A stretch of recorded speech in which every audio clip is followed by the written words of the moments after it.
আসসালামু আলাইকুম প্রিয় শিক্ষার্থীরা, তোমরা অবশ্যই ভালো, আমিও ভালো। আজকে আমরা পড়ব বিধেয়। বিধেয় সম্পর্কে বলবো। বিধেয় সম্পর্কে জানা, বিধেয় হচ্ছে একটা সম্পর্কের নাম। এই সম্পর্কটা সর্বপ্রথম এরিস্টটল বলেন বিধেয় হচ্ছে একটা সদর্থক সম্পর্কের নাম। কোনো যুক্তি বাক্যের মধ্যে যখন উদ্দেশ্য এবং বিধেয়ের মধ্যে যখন কোনো একটা সদর্থক সম্পর্ক হয়, তখন সেই সম্পর্কটা বলা হয় বিধেয়। তাহলে আমরা একবার দেখে নিই কিরকম।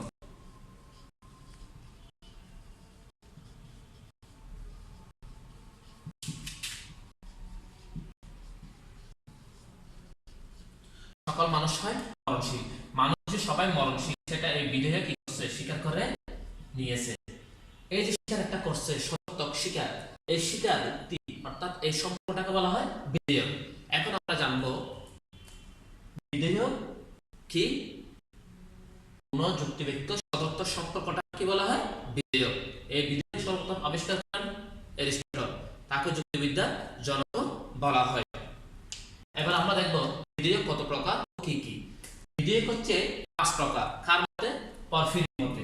পরফিরির মতে বিধেয় হচ্ছে 5 প্রকার, পরফিরির মতে। আবার এরিস্টটলের মতে হচ্ছে কয় প্রকার?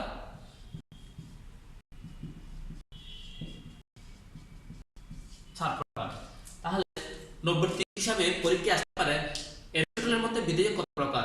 এরিস্টটলের মতে বিধেয় হচ্ছে 4 প্রকার, আর পরফিরির মতে বিধেয় হচ্ছে কত প্রকার? 5 প্রকার। এখন আমরা দেখবো এই প্রকারগুলা কি কি।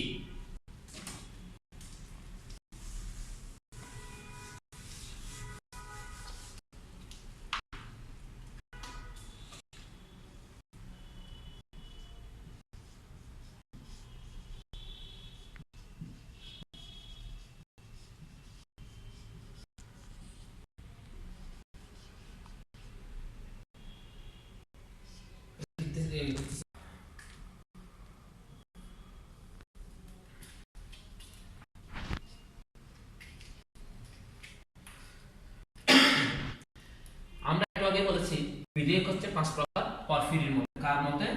পরফিরির মতে। আর বিধেয় হচ্ছে 4 প্রকার। কার মতে? এরিস্টটলের মতে।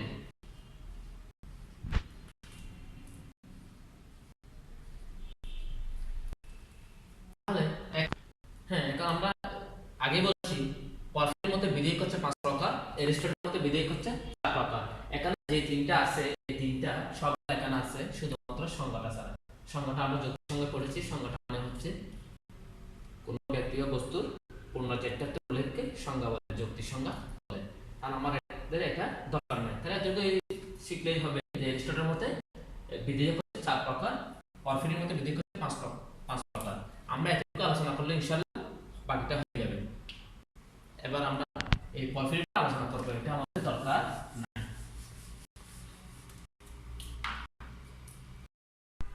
শুরু। হ্যাঁ, আমরা এখান থেকে শুরু করব। বিধেয় 5 প্রকার, পরফিরির মতে জাতি, উপজাতি, বিভেদক লক্ষণ, উপলক্ষণ, অবান্তর লক্ষণ। এখন জানবো জাতি। জাতি কাকে বলে? দুইটি শ্রেণীবাচক পদের মধ্যে বৃহত্তর শ্রেণীকে জাতি বলে। যেমন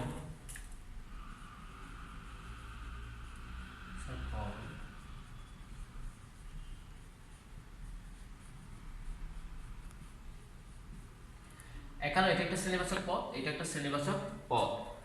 প্রাণী বলতে সকল প্রাণীকে বোঝায়, মানুষ বলতে শুধুমাত্র প্রাণীর একটিমাত্র শ্রেণীকে বোঝায়। তাহলে জাতি হচ্ছে কোনটা? প্রাণী। কারণ মানুষ শ্রেণীবাচক পদটা হচ্ছে প্রাণীর অন্তর্ভুক্ত। মানুষ জীব হিসাবে প্রাণীর অন্তর্ভুক্ত। তাহলে দুইটি শ্রেণীবাচক পদের মধ্যে এটা হচ্ছে বৃহত্তর শ্রেণী। তাহলে জাতি হচ্ছে প্রাণী। তাহলে কি শিখলাম? দুইটি শ্রেণীবাচক পদের মধ্যে বৃহত্তর শ্রেণীকে জাতি বলে। উপজাতি। এবার দেখি উপজাতি কাকে বলে। উপজাতি হচ্ছে দুইটি শ্রেণীবাচক পদের মধ্যে ক্ষুদ্রতম শ্রেণীকে উপজাতি বলে। যেমন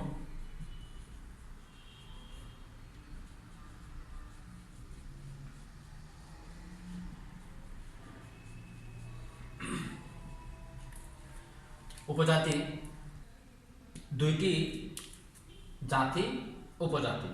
উপজাতি কিছু প্রাণী হয় মানুষ, তাহলে এখানে এটা একটা শ্রেণীবাচক পদ, এটাও একটা শ্রেণীবাচক পদ। তাহলে উপজাতি কাকে বলে? দুইটি শ্রেণীবাচক পদের মধ্যে ক্ষুদ্রতর শ্রেণীকে উপজাতি বলে। তাহলে আমরা কি জানলাম? যেটি শ্রেণীবাচক পদের মধ্যে বড় সেটা হবে জাতি, আর যেটি শ্রেণীবাচক পদের মধ্যে ছোট সেটা হচ্ছে উপজাতি। এখানে প্রাণীটা হচ্ছে জাতি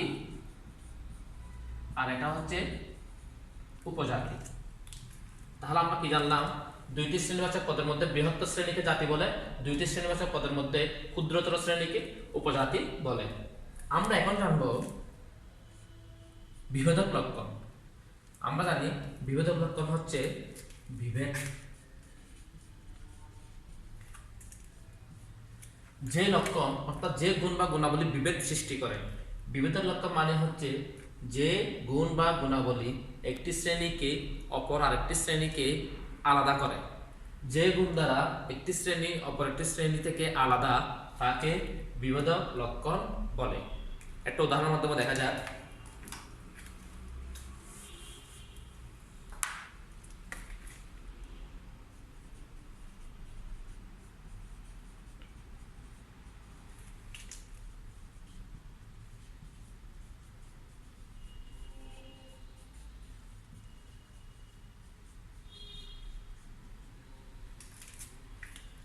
এখানে দেখা যাচ্ছে যে সকল মানুষের বুদ্ধিবৃত্তি প্রাণী।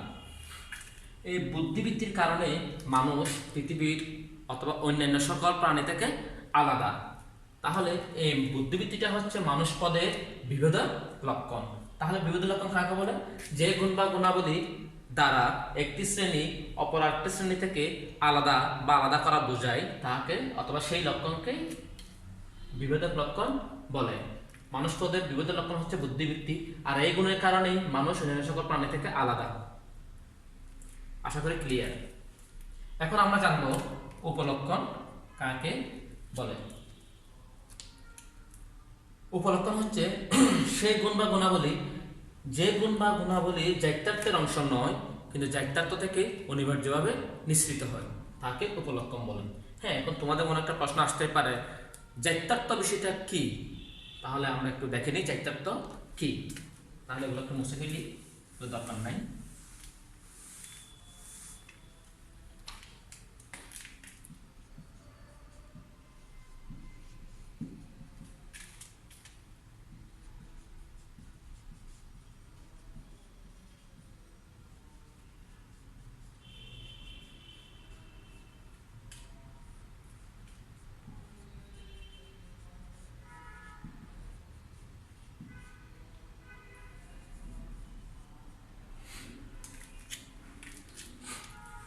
এখন আমরা জানবো জাইত্যার্থ কি। জাইত্যার্থ হচ্ছে আবশ্যিক গুণাবলী, যেটা আবশ্যিক মানে হচ্ছে অপরিহার্য, অর্থাৎ যেটা কোনো প্রকারে না করা সম্ভব নয়।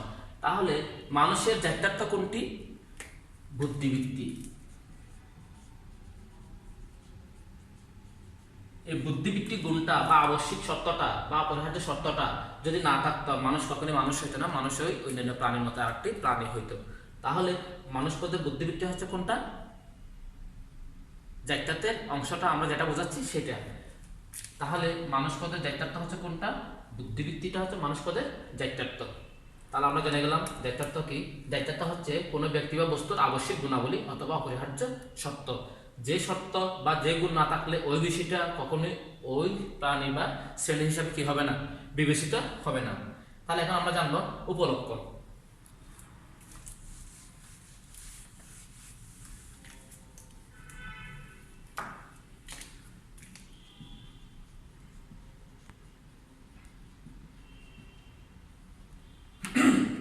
উপলক্ষণ কাকে বলে? উপলক্ষণ হচ্ছে সেই গুণ বা গুণাবলী, যে গুণাবলীটি জাইত্যার্থের অংশ নয় কিন্তু জাইত্যার্থ থেকে অনিবার্যভাবে নিঃসৃত হয়। একটা উদাহরণের মাধ্যমে যদি আমরা বলি তাহলে আশা করি সবাই বুঝবা।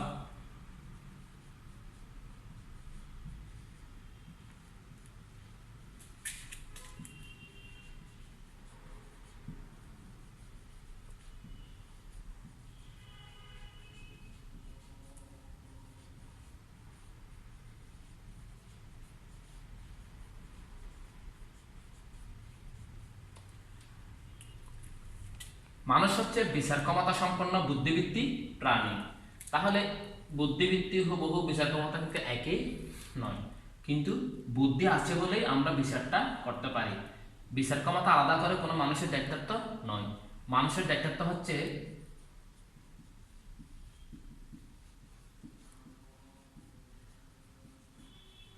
বুদ্ধিবৃত্তি প্লাস প্রাণীবৃত্তি অথবা জীববৃত্তি, এই দুইটা। তাহলে বিচার ক্ষমতাটা এখানে নাই, কিন্তু এই বিচারটা আসতেছে বুদ্ধি আছে বলে আমি বিচারটা করতে পারতেছি। অর্থাৎ সরাসরি জ্ঞাতত্বের অংশ নয়, কিন্তু জ্ঞাতত্ব থেকেই এই বিচারটা আসছে। এই কারণে বলা হয় যে গুণ বা গুণাবলী জ্ঞাতত্বের অংশ নয়, কিন্তু জ্ঞাতত্ব থেকে অনিবার্যভাবে নিশ্চিত হয়, তাকে উপলক্ষণ বলে। এতটুকু জানলাম। এখন আমরা জানবো উপলক্ষণ কয় প্রকার। উপলক্ষণ হচ্ছে দুই প্রকার, একটা হচ্ছে জাতিগত উপলক্ষণ আর একটা হচ্ছে উপজাতিগত উপলক্ষণ। জাতিগত উপলক্ষণ আমরা দেখি।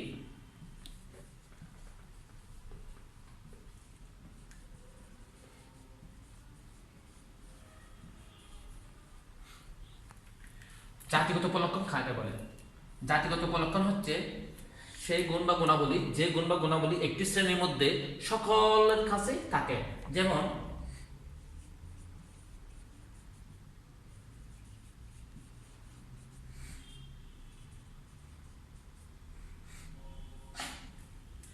জাতিগত হচ্ছে কোনটা? এই গুণটা শ্রেণীর সকলের মধ্যে বিদ্যমান, অর্থাৎ পৃথিবীতে যত প্রাণী আছে, এই যে প্রাণীবৃত্তি যেটা আছে, যাদের মধ্যে প্রাণীবৃত্তি গুণটা আছে, সকলের মাঝে এই লক্ষণগুলা বিদ্যমান। পৃথিবীর মধ্যে এমন কোনো প্রাণী পাওয়া যাবে না, প্রাণী বলতেই তো তাদের মধ্যে তৃষ্ণা, ক্ষুধা, নিদ্রা, অর্থাৎ যে গুণটা সার্বজনীন সবার মধ্যে বিদ্যমান তাকে বলে জাতিগত উপলক্ষণ। উপজাতিগত উপলক্ষণ হচ্ছে কোনটা? যেটা কিছুমাত্র সংকেতের কাছে আছে। যেমন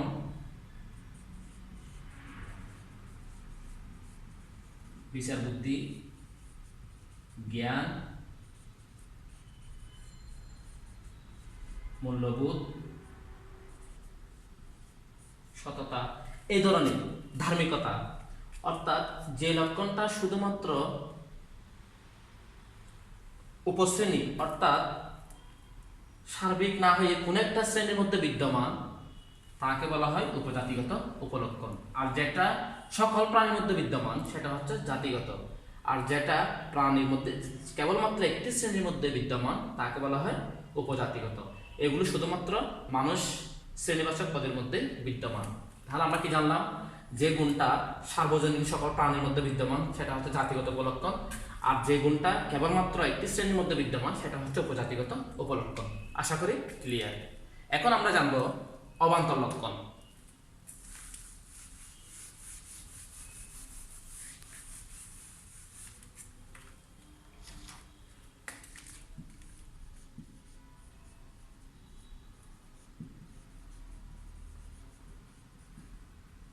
এখন আমরা জানবো অবান্তর লক্ষণ। অবান্তর লক্ষণ কাকে বলে? অবান্তর লক্ষণ হচ্ছে কোনটা? সেটা যেটা জ্ঞাতত্বের অংশ নয়, আবার জ্ঞাতত্ব থেকে অনিবার্যভাবে নিশ্চিতও নয়। বেশিটা এভাবে লিখি আমরা।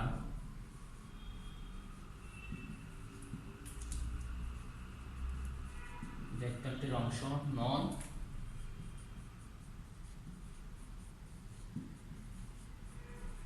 অনিবার্যভাবে নিশ্চিত নয়। যেটি জ্ঞাতত্বের অংশ নয়, অনিবার্যভাবে নিশ্চিত নয়, তাকে বলা হয় অবান্তর লক্ষণ। যেমন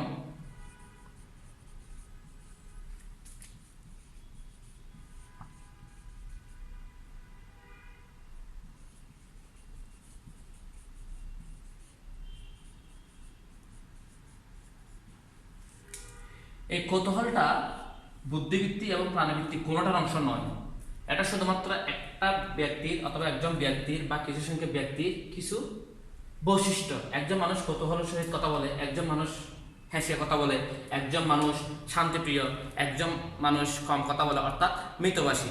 এই ধরনের কিছু লক্ষণ যেটা ওই ব্যক্তির মধ্যে শুধুমাত্র থাকে, অন্য কেউ এরকম নাও হইতে পারে। আমি কৌতূহল প্রিয় বা তুমি কৌতূহল প্রিয়, বা তোমার মধ্যে একটা শান্ত স্বভাবের একটা বৈশিষ্ট্য আছে, তুমি কম কথা বলো, তুমি যাত্রার সাথে মিশো না, এটা হচ্ছে তোমার একাকিত্ব বৈশিষ্ট্য। This is called your personality. মানুষ কৌতূহল প্রিয় প্রাণী। এই কৌতূহলটা হচ্ছে অবান্তর লক্ষণ, অর্থাৎ এই কৌতূহলটা কোনো জ্ঞাতত্বের অংশ নয়। এই কারণে বলা হয় জাতীয়তার অংশ নয়, অনিবার্যভাবে নিশ্চিত নয়, সেসব গুণাবলীকে অবান্তর লক্ষণ বলে। এবার আমরা জানবো অবান্তর লক্ষণ কত প্রকার।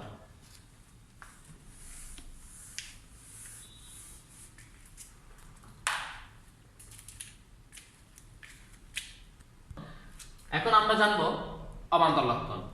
অবান্তর লক্ষণ হচ্ছে কোনটা জাতীয়তার অংশ নয়, আবার জাতীয়তা থেকে নিশ্চিত নয়, আগে অলরেডি বলেছি। তাহলে অবান্তর লক্ষণ হচ্ছে, এখন আমরা এটা যেটা দেখতেছি এটাই পুরোটাই। প্রথমত অবান্তর লক্ষণকে দুভাগে ভাগ করা হয়, একটা হচ্ছে শ্রেণীবাচক অবান্তর লক্ষণ আর একটা হচ্ছে ব্যক্তিবাচক অবান্তর লক্ষণ। তাহলে শ্রেণীবাচক অবান্তর লক্ষণ কোনটা?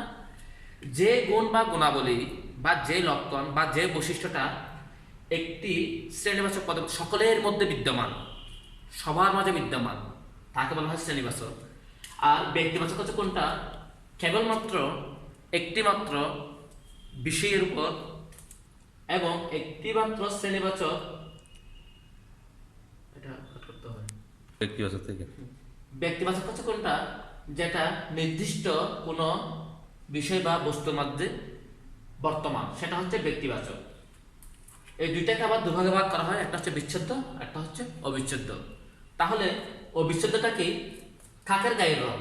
কাক বলতে পৃথিবীতে যতগুলো আছে, কোকিল, কাকের সাথে কোকিলে বলা যায় কোকিল, এরা যদি কোটি কোটি যদি জন্মগ্রহণ যদি করে, তাহলে কোনো প্রকারে সম্ভব না যে গায়ের রং কালো থেকে কি হয়ে যাবে সাদা, লাল অথবা হরেক রকমের, এরকম হওয়ার কোনো সম্ভাবনা নাই। তাহলে কাকের শ্রেণীর মধ্যে যতগুলো আছে সবার মধ্যে এই গায়ের রংটা বিদ্যমান থাকবে, তাই এটি হচ্ছে একটি শ্রেণীবাচক অবিচ্ছেদ্য। শ্রেণীবাচক মানে কাক, আর অবিচ্ছেদ্য মানে হচ্ছে এই রংটা কখনোই পরিবর্তনযোগ্য নয়। দ্বিপদ, মানুষ দ্বিপদ প্রাণী, কোটি কোটি যদি মানুষ যদি আগামীতে যদি জন্মগ্রহণ করে, তাহলে কোনো প্রকারে সম্ভব না মানুষ কিংবা জন্মগ্রহণ করবে, এটা খুব রেয়ার, এটা সম্ভব না। চতুষ্পদী, পৃথিবীর মধ্যে যতগুলো প্রাণী আছে সকল প্রাণীর মধ্যে মানুষ ছাড়া ম্যাক্সিমাম চতুষ্পদী, বাঘ, ভাল্লুক, গরু, হাতি চতুষ্পদী। এবং মানুষের যে হাত পা আছে, মানুষ বলতে তার মধ্যে হাত এবং পা, পা মানে দ্বিপদ, হাত মানে দ্বিহাত, একই কথা। চোখ, কান, নাক, মুখ এগুলা মানুষ শ্রেণীর মধ্যে বিদ্যমান থাকবে, অবিচ্ছেদ্য, এগুলো কখনো পরিবর্তনযোগ্য নয়। এবার আসি বিচ্ছেদ্য। বিচ্ছেদ্য কি? লাল ফুল। ফুল অনেক রকম হতে পারে।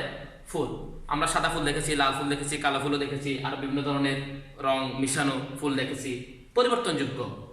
কালো রং, কালো রংটা আমরা দেখেছি অনেক ধরনের ফুল আছে যেটা চেঞ্জ হইতে পারে। যেমন একটা ছাগল, সেটা কালো হইতে পারে, আবার সাদা হইতে পারে, আবার সাদা এবং কালো মিক্সও হইতে পারে। বিশেষ করে আমরা যদি অস্ট্রেলিয়ান গরু দেখি, তাহলে গায়ের রং তার কোনো মানে আর ব্যাখ্যা করা লাগে না অস্ট্রেলিয়ান গরু দেখলে। এবার আসি ব্যক্তিবাচক। ব্যক্তিবাচক সেম, বিচ্ছেদ্য, অবিচ্ছেদ্য। তাহলে অবিচ্ছেদ্য কি? যে বৈশিষ্ট্য বা যেই লক্ষণ কোনো প্রকারে আলাদা করা সম্ভব নয়, সেটা হচ্ছে অবিচ্ছেদ্য।